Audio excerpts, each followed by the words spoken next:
Hello guys, तो मैं ले आया हूँ बॉडी बिल्डिंग की बहुत सारी नई अपडेट्स। और आज की फर्स्ट अपडेट में हम बात करेंगे निक वॉकर की। तो निक वॉकर की गाइस एक बहुत ही बड़ी अपडेट हमें मिल गई है। हमें पता लग गया है कि निक को इस वक्त कौन से कोच हैं जो ट्रेन कर रहे हैं। तो हर कोई वेट कर रहा था गाइस कि निक अनाउंस कर लें या फिर एक्सेप्ट कर लें कि उनको कौन सा कोच ट्रेन कर रहा है। तो ऑफिशियली गाइस निक ने अनाउंस नहीं करा, ऑफिशियली उन्होंने एक्सेप्ट भी नहीं करा। बट चलो बात करते हैं इस अपडेट में कि हमें क्या पता लगा और कैसे पता लगा। पहले तो गाइस देखो, निक ने ये अपडेट शेयर करी, अपनी फिजिक अपडेट, जहां पर वो साइड चेस्ट पोस्ट हिट करते हुए हमें दिखाई दिए। एंड लास्ट अपडेट जो निक ने पोस्ट करी थी ये वाली, इसको देखकर जितने भी लोग बोल रहे थे कि Nick is losing size, Nick small होते जा रहे हैं, निक उतने ज्यादा बिगर नहीं दिख रहा है, निक ने उन सबको एक बार फिर गाइस मुंह बंद करने पर मजबूर कर दिया और बता दिया why he is the mutant. Yes guys, he is looking extremely bigger in this update. Best part यहाँ पर इस अपडेट का ये है गाइस कि इनके आर्म्स ही मैसिव नहीं लग रहा है, बल्कि इनकी पूरी बॉडी ही मैसिव लग रही है। इनके आर्म्स इस वक्त इनकी फिजिक को पूरी तरह से डोमिनेट करते हुए दिखाई नहीं दे रहे हैं। स्पेशली आप चेस्ट को देखो, यहाँ पर बहुत ज्यादा इंप्रूव लग रहा है। साथ में देखो हैमस्ट्रिंग टॉप भी बहुत ज्यादा मैसिव लग रहा है। सो ये ग्रो कर रहे हैं guys, he is totally growing.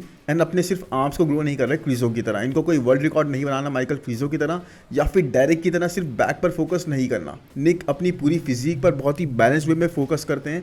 और इसीलिए गाइस अब देखो, ये तो हो गई फिजिक की बात, फिजिक अपडेट की बात। अब बात करते हैं निक के कोच की। तो निक ने जब ये पोस्ट डाला गाइस, तो कैप्शन में लिखा साइज वापस आ रहा है, कंडीशन अभी भी मेरी बरकरार है, सॉलिड है, स्ट्रेंथ भी बढ़ती जा रही है with time, and food intake भी धीरे धीरे मैं बढ़ाता जा रहा हूँ।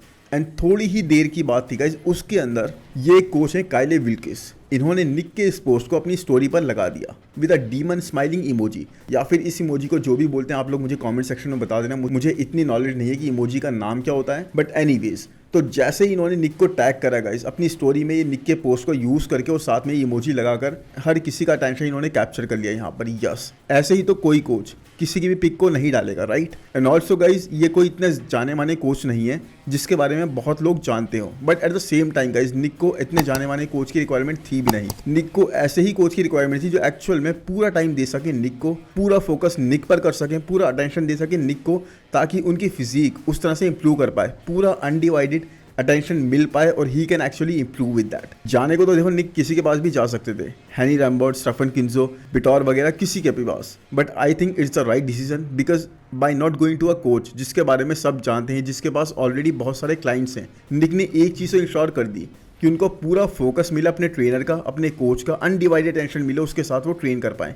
एनीवेज गाइस, यहाँ पर भी ये कंफर्म नहीं होता कि काइले विल्किस ही उनके कोच हैं। बट देन गाइस जब हम वापस आते हैं निक के पोस्ट पर, तो हमें ये कमेंट देखने को मिला, और ये कमेंट किसी और ने नहीं बल्कि डॉम सुपरस्लाइस ने करा था। यस गाइस, वही है ये जिन्होंने निक को 2022 के सीजन में, जब मैट जॉनसन के साथ वो ट्रेन नहीं कर रहे थे बीच में थोड़े पीरियड के लिए, तो यही डॉम सुपरस्लाइस इनको ट्रेन कर रहे थे, उस वक्त कोच कर रहे थे। तो इनका ये कॉमेंट था कि आप अच्छे हाथों में हो, you are in good hands with Kyle Wilkes. I know वो अपना बेस्ट ट्राई करेंगे, अपनी पूरे दिल से आपको ट्रेन करने में लगा देंगे और कोई भी अपनी तरफ से कमी नहीं छोड़ेंगे आपको अपना बेस्ट वर्जन लाने के लिए, तैयार करने के लिए। सो इस तरह से गाइज ये अब देखो बात 95% तो कंफर्म हो ही जाती है। बाकी देखो 5% मैं तब तक नहीं बोलूंगा जब तक निक ऑफिशियली इस चीज़ को अनाउंस नहीं कर देते, या फिर काइले विल्किस ऑफिशियली आके इस चीज़ को नहीं बता देते कि भाई मैं निक को ट्रेन कर रहा हूँ। तब तक थोड़ा सा एक डाउट, आशंका की जगह बचती है। बट एवरीवन इज सेइंग, और हर कोई बिलीव भी कर रहेगा इसकी यही है निक के कोच। अब देखो मेरे अलावा कई सारे लोगों ने भी ये बिलीव करा, और डॉम सुपरस्लाइस तक ने इस चीज़ पे कमेंट कर दिया, और निक ने डिनाई नहीं करा गाइस। नहीं तो निक कमेंट करके रिप्लाई कर देते हैं। अब देखते हैं गाइस कि एक्चुअल में यही है कोच या फिर कोई और है। वैसे मेरे हिसाब से भी यही है, बाकी लेट्स सी किस तरह से जाता है। वैसे इस वक्त आई थिंक ये एक बहुत अच्छा ऑप्शन था कि निक ने एक न्यू कोच हायर करे और एक न्यू कोच के साथ जो ट्रेन कर रहे हैं। बिकॉज आप कितने भी अमेजिंग कोच के साथ ट्रेन करो, एक बार आपके पास लिमिटेशन आ जाती है, एक बार आपकी बॉडी उस तरह से रिस्पॉन्ड करना बंद कर देती है, तो आप कुछ भी कर लो, वो मेथड्स आप पे वर्क नहीं करते। सो अब now there are going to be new things that are going to be tried. उसके साथ में गाइस नई अप्रोचेस के साथ वर्क करा जाएगा, वर्कआउट में भी हमें चेंजेस देखने को मिलेंगे, और देखते हैं इसके साथ निक कहाँ पर जा पाते हैं। एनीवेज अब इसके साथ चलते हैं गाइस नेक्स्ट अपडेट पर, और नेक्स्ट अपडेट है माइक सोमरफील्ड की। तो माइक सोमरफील्ड जो कि इस वक्त गाइस सबसे बड़े दावेदार है अब नेक्स्ट क्लासिक फिजिक टाइटल के लिए, अपने कोच को अपनी फिजिक अपडेट में स्टोरी में डालते हुए टैग करते हुए बोलते हैं let's get back to work पे वापस चलते हैं, काम करना स्टार्ट करते हैं अपनी फिजिक पर। सो ये लोग गाइस अपनी तैयारी, अपना नेक्स्ट ईयर का प्लान बना रहे हैं to get back on the stage bigger, और एक बहुत ज़्यादा और इम्प्रूव्ड वर्जन के साथ। बिकॉज इन्होंने समझ लिया है कि जजेस को सिर्फ एक चीज़ चाहिए गाइस, वो है इंप्रूवमेंट्स। और इन्होंने इस साल जब ये चीज़ प्रस्तुत करी, जजेस के सामने प्रेजेंट करी, तो ये चीज़ उनको दिखाई दी। एंड कमाल की बात ये है गाइस कि even after adding so much muscle mass on the frame, इनके पास अभी भी वेट कैप बचता है to make improvements, yes guys, to add muscle mass, and ये चीज़ इनको और भी ज़्यादा ज़बरदस्त एड देगी, क्योंकि देखो उड्स हैं और एक ये हैं, इन दोनों का फ्रेम एक्सट्रीमली क्लासिक है, उड्स के पास अभी भी चीज़ें हैं टू वर्क अपॉन। फिजिक में उड्स की अभी भी लिमिटेशंस हैं, साइज़ की रिक्वायरमेंट है, मसल मास की रिक्वायरमेंट है, आर्म्स में बोल लो, बैक में बोल लो, देखो दोनों मसल्स जिनके मैंने अभी नाम लिए they both are brought up, दोनों में इंप्रूवमेंट्स दिखाई दी, बट उसके बाद भी गाइज ये इंप्रूवमेंट्स आने वाले साल के लिए काफ़ी नहीं होंगी, इस साल के लिए दे वर इनफ, उनको और इंप्रूवमेंट्स की रिक्वायरमेंट है। But Mike man he looked insanely good this Mister Olympia, extremely comparable थे क्रिस के लिए। एंड ये बात गाइज सिर्फ मैं स्कोर कार्ड के बेस पर नहीं बोल रहा हूँ, बट जो मैंने एक्चुअल में विटनेस करा, एक्चुअल में देखा, एक्चुअल में स्टेज पर मैंने प्रेजेंटेशन देखी इन लोगों की, उसके बाद मैं उसके बेस पर ये चीज़ बोल रहा हूँ। And trust me, I am a big fan of CBum guys, Chris Bumstead का फैन मैं बहुत बड़ा हूँ और आप सब हो, मतलब कौन नहीं है man, he is a legend himself right now. तो स्टिल गाइज फैन और फेवरेटिज्म से आगे बढ़कर देखना जरूरी है, जो कि मैं कर पा रहा हूँ, विच आई एम ट्राइंग टू सी। आप लोग भी ज़रूर देखना ताकि आप भी अप्रिशिएट करो एक एक्चुअल ग्रेटली कैलिबर्ड क्लासिक फिजिक को, जो कि माइक सोमरफील्ड इस वक्त होल्ड कर रहे हैं, कैरी कर रहे हैं। माइक को इस सीजन का एक और एडवांटेज मिलता है कि Mike is qualified, yes Mike Sommerfield qualified है बिकॉज टॉप 3 में प्लेस कर गए। तो माइक नेक्स्ट ईयर के मिस्टर ओलंपिया के लिए क्वालिफाई करने के लिए अब compete नहीं करेंगे, बट उसके बाद भी गाइस देखना ये बाकी है कि उसके बाद भी क्या ये आर्नो क्लासिक में compete करने उतरते हैं क्वालिफाई होने के बाद भी, जैसे कि अक्सर लोग करते हैं, हमने देखा है। और he takes the entire time to improve and make changes the way he did this year. आपको क्या लगता है इस बारे में, आपकी ओपिनियन क्या है? या फिर अगर वो नहीं भी उतरते हैं तो आपको लगता है क्या उनको उतरना चाहिए और अपना एक मोमेंटम बनाना चाहिए, या फिर वहाँ पे compete करना उनके लिए गलत जा सकता है? बिकॉज हम जो जानते हैं चीज़ें राइवलरी वाली चल रही है आर्नो क्लासिक और ओलंपिया के बीच में, उसके चलते। एनीवेज आप लोग अपनी ओपिनियन मुझे कमेंट सेक्शन में बता देना। अब अगर चलें नेक्स्ट अपडेट पे गाइस, तो वो है क्रिस बमस्टेड की। तो यहाँ पर ना जब से क्रिस ने अनाउंस करा है कि मैं भाई प्राग प्रो में compete करने वाला हूँ, एक हाइप तो क्रिएट हो ही चुकी है, बल्कि उसके साथ में गाइस बहुत ही फ्रेंडली वे में यहाँ पे मार्टिन फिट्जवाटर और क्रिस बमस्टेड दोनों एक साथ ट्रेन करते हुए दिखाई दे रहे हैं। इनफैक्ट यहाँ पर तो मार्टिन के फ्रेंड यानी कि ब्रैट विल्किन भी ट्रेन कर रहे थे साथ में ही, तो तीनों साथ में वर्कआउट कर रहे थे। And to everyone surprise guys, यहाँ पे क्रिस का वेट गेस करो। चलो उससे पहले मैं आपको मार्टिन का वेट बताता हूँ, फिर थोड़ा गेस करना क्रिस का वेट। मार्टिन का वेट यहाँ पर था गाइस सिर्फ 238 पाउंड्स। यस, उनकी हाइट छोटी है guys, he is not as tall, इसीलिए उनका फ्रेम 238 पाउंड्स पे भी इतना ज़्यादा बिगर और फूलर लगता है। एंड क्रिस का वेट यहाँ पे पता है कितना था? 260 पाउंड्स। मतलब ऑलरेडी मिस्टर ओलंपिया से सिर्फ 3 वीक्स बाद ही ये 18 पाउंड्स अपनी वेट कैप से ऊपर है गाइस। यस, मिस्टर ओलंपिया के टाइम पे इनका वेट कैप था 242 पाउंड्स और 241 पाउंड्स के आसपास ये स्टेज पर थे, और अभी यहाँ पर भाई इनका वेट है 260 pounds. Can you believe it? ना वो बात अलग है गाइस कि क्रिस यहाँ पर क्लोज पहने हुए थे, शूज वगैरह पहने हुए थे, सो इनका वेट 257, 257, 258 पाउंड्स होगा, बट स्टिल गाइस इनकी हाइट भी अच्छी खासी है। उसके बाद भी गाइस 3 वीक्स दूर शो के एंड ऑलरेडी पहुंच चुके हैं 260 पाउंड्स पे। तो अगर पुश करना जारी रखते हैं 265, 270 पाउंड्स, बट उसके साथ में गाइस हमें ये चीज़ भी इग्नोर नहीं करनी है कि इनको कट डाउन करना भी स्टार्ट करना है। इन्होंने वो चीज़ स्टार्ट नहीं करी, बट डिपेंडिंग ऑन कितना ज़्यादा ये खुद को पुश करते हैं कट के दौरान, क्योंकि ये इन्होंने चीज़ क्लियर कर दी थी और इन्होंने खुद मेंशन भी करी थी कि इस बार कंडीशन को वो इतनी ज़्यादा प्रायोरिटी नहीं देंगे इस लेवल पर जैसे वो मिस्टर ओलंपिया में लेकर आते हैं, क्योंकि वो क्लासिक डिवीजन के चैंपियन हैं। इस बार वो थोड़ा सैक्रिफाइस कर देंगे कंडीशन को, because he wants to come in bigger and fuller guys. और पहली बार होगा जब वो ऐसे जा रहे होंगे इन 5-6 ईयर्स कि वो चैंपियन नहीं होंगे, तो उनको कुछ डिफाइन करने का नहीं होगा, कुछ भी उनकी चीज़ दांव पर नहीं लगी होगी। Anyways guys, at the same time Chris के पास बाय फार गाइज मेरी ओपिनियन में बेस्ट स्ट्रक्चर है एक एथलीट के पास जो होना चाहिए। आपके हिसाब से कुछ और हो सकता है, मेरे हिसाब से गाइज जो मैंने विटनेस करा है, आई कैन टोटली बिलीव कि भाई क्रिस इज परफेक्शन, क्रिस की फिजिक परफेक्शन है। एंड 260 पाउंड गाइज, उसके बाद अगर ये कट डाउन करके 252, 253, 254 पाउंड्स के आसपास भी स्टेज पर दिखेंगे guys, Chris will look extremely good and have a strong stage presence. Even though guys कोई भी कंसीडर नहीं कर रहा कि क्रिस यहाँ पर जीतेंगे, प्राग प्रो में मार्टिन फिट्जवाटर को डिफीट कर देंगे। And Chris himself is also not believing that, but Chris के ना बिलीव करने का एक रीज़न ये भी हो सकता है गाइज कि वो अपनी एक्सपेक्टेशंस को काफ़ी कम रख रहे हो, बिकॉज ऐसे होने के चांसेस बहुत ही ज़्यादा कम है। बट उसके बाद भी गाइज चांसेस तो है ना, there is a slight possibility कि ऐसा हो सकता है कि क्रिस बमस्टेड कैन विन। और अगर ऐसा हो गया ना मैन, तो धूम मच जाएगी बिल्कुल, मतलब बहुत ही बड़ी बात हो जाएगी ये। अब मैं इस चीज़ को थोड़ा सा मान के इसलिए चल रहा हूँ बिकॉज नो वन गाइस, कोई भी नहीं जानता कि क्रिस का स्ट्रक्चर एक बिगर और फुलर फिजिक के साथ जब उन पर कोई लिमिटेशन नहीं होगी, कोई रुकावट नहीं होगी, तो कैसा लगेगा। How Chris is standard he will set, how much bigger he will look, how much fuller he will look. तो ये चीज़ देखने में बहुत ही मज़ेदार रहेगी, फर्स्ट टाइम देखने को मिलेगी हम सबको ही, हम सब वेट कर रहे हैं इस शो को विटनेस करने का।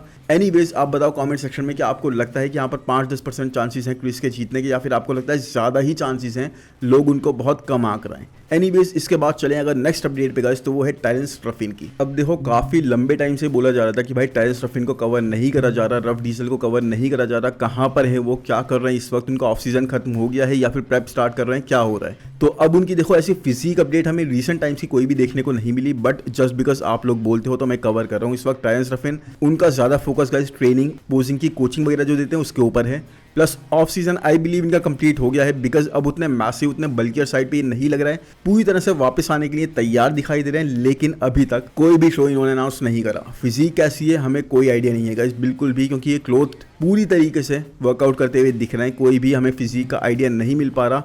बट हाँ गाइज मुझे लग तो रहा है कि there is a very high possibility कि आर्नो क्लासिक में हमें compete करते हुए दिख जाए, बट अगर नहीं दिखते तो बात अलग है। लेकिन अगर उतर गए वहाँ पर तो रमोंडिनो देखो इस बार अनाउंस कर चुके हैं कि वो compete नहीं कर रहा आर्नो क्लासिक में, तो इनके चांसेस बहुत स्ट्रांग हो जाएंगे जीतने को, और इस बार तो प्राइज मनी भी और ज़्यादा बड़ा हुआ होगा। और ये क्या प्लान करते हैं, 2-3 आर्नो क्लासिक के शो हैं, कहाँ पर ये compete करने का प्लान करते हैं, वैसे ओहायो में करें तभी ज़्यादा इनकी फिजिक के बारे में पता लग पाएगा, क्योंकि वहीं पर ज़्यादा लोग उतरेंगे और प्राइज मनी भी सबसे ज़्यादा वहीं का होता है। तो वहाँ पता लगेगा कितनी ज़्यादा कंपेटिटिव इनकी फिजिक और कितनी ज़्यादा इंप्रूवमेंट्स इन्होंने अपनी फिजिक पर कर ली है। एनीवेज इसके बाद बात करें अगर नेक्स्ट अपडेट की गाइस, तो वो है वन पंच नास की। यस गाइस वन पंच नास बहुत ही ज़्यादा कॉन्फिडेंट फील कर रहे हैं, ऑफ सीजन ले लिया है इन्होंने, स्टार्ट कर दिया है और मसल मास अपने फ्रेम पर ऐड करते ही जा रहे हैं। बहुत ही टाइनी वेस्ट गाइस, और ज़्यादा बिगर होने के बाद और ज़्यादा इंप्रेसिव ये दिखाई दे रहे हैं। देखो कैप्शन में क्या बोल रहे हैं, ये टाइम है और ज़्यादा काम करने का। लास्ट सीजन अच्छा रहा, बहुत अच्छा रहा, बट मेरा जो अल्टीमेट गोल है उससे वो काफ़ी दूर था, और इस चीज़ ने मुझे एक चीज़ प्रूव करी गाइस कि मुझे और टाइम देना पड़ेगा अपने गोल तक जाने के लिए, अपने वर्क को, ताकि मैं और ज़्यादा मेहनत कर सकूं, और इसके बाद ही ये चीज़ पॉसिबल हो पाएगी। पहला पुश वर्कआउट मैंने करा, पंप बहुत ज़बरदस्त आया बॉडी के अंदर, मसल्स के अंदर, एंड परफॉर्मेंस गाइस बहुत ज़बरदस्त स्टैंडर्ड्स पे सेट थी। अब टाइम है मेरा वर्क करने का। हमें वेट कैप मिला हुआ है जिसको मैंने फिल आउट नहीं करा, और उसको मैं इस बार फिल आउट करने की पूरी कोशिश करूंगा। Time to work, we got a weight cap to fill. तो एनीवेज गाइस देखो फिल आउट करने के बाद बहुत ज़्यादा इंप्रेसिव और दिखाई देंगी, प्लस इनका कॉन्फिडेंस लेवल इस वक्त आसमान पे होगा गाइस। पता है क्यों? क्योंकि मिस्टर ओलंपिया ब्राज़ील जो अभी शो हुआ था जहां पर रमोंडिनो जीते थे, वहां पर इन्होंने जब कंप्लीट करा बिल्कुल टो टू टो खड़े थे रमोंडिनो के, कहीं से भी कम नहीं लग रहे थे। इनफैक्ट कई लोगों के अकॉर्डिंग गाइस, एक बहुत ही बड़ी मेजॉरिटी के अकॉर्डिंग जो ब्राज़ीलियंस नहीं है उनके अलावा जो भी लोग थे उनके अकॉर्डिंग ये शो जीत सकते थे, रमोंडिनो को बीट कर सकते थे, और रमोंडिनो को एक तरह से वो show as a consolation prize मिला है। यस ये बोला जा रहा है। वैसे देखो मेरे हिसाब से लास्ट के 3 कंपेटिटर्स से तीनों अच्छे थे, बहुत टो टू टो बैटल थी, बहुत क्लोज बैटल थी, लेकिन उसके बाद भी अगर ये भी जीत जाते तो कोई गलती नहीं होती guys. He was looking so damn impressive. Ramondino की फिजिक में वो फायर, वो आग अब दिखाई नहीं दी। एनीवेज आप बताओ आपको इनकी फिजिक कैसी लगती है गाइस? मुझे तो बहुत ज़्यादा अच्छी लग रही है। आंख में देखो काफ़ी अच्छी फुलनेस दिखाई दे रही है। अपना शेप सैक्रिफाइस बस ना करें तो बेटर है, बिकॉज इनकी वेस्ट बहुत ही ज़्यादा टाइनी है गाइस, अनरियल सी। देखो तो सही, ऐसा लग रहा है बिल्कुल कार्टून कैरेक्टर की वेस्ट यहाँ पे कैरी कर रहे हो। एनीवेज इसके बाद आप मुझे ये बताना कि इनकी फिजिक आपको कैसी लगी, और क्या लगता है आपको इनको वेट कैप अपना बढ़ाने के लिए, और क्या लगता है आपको इनका किस शो में compete करना चाहिए, because he is not qualified guys, he is not qualified. Anyways यहाँ पे देखो आप ऊपर मिरर के अंदर देख भी सकते हो, इनकी बैक की भी हमें थोड़ी झलक दिख रही है, और बैक पे भी हमें डिटेल काफ़ी अच्छी विजिबल है, इवन दो इन्होंने अपना bulk season, off season start कर दिया है। चलो चलते हैं अब नेक्स्ट अपडेट पर, इसके बाद तो देखते हैं अब हम किसकी बात करेंगे।